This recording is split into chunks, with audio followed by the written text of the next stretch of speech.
اللي يخطب بنية حلال يقلها تكون نصيحة خذوها من عندي. بنت الحلال قولي هم عندك عشق وسط القلب، خاف اهلك غاصبينك على الزواج.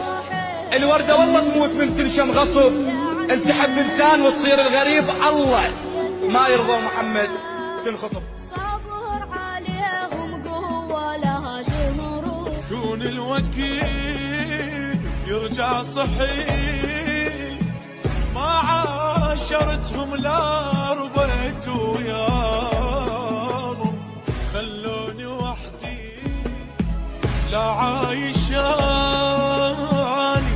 ولا متيت، ما اعرف بداخلهم ايش حسبان.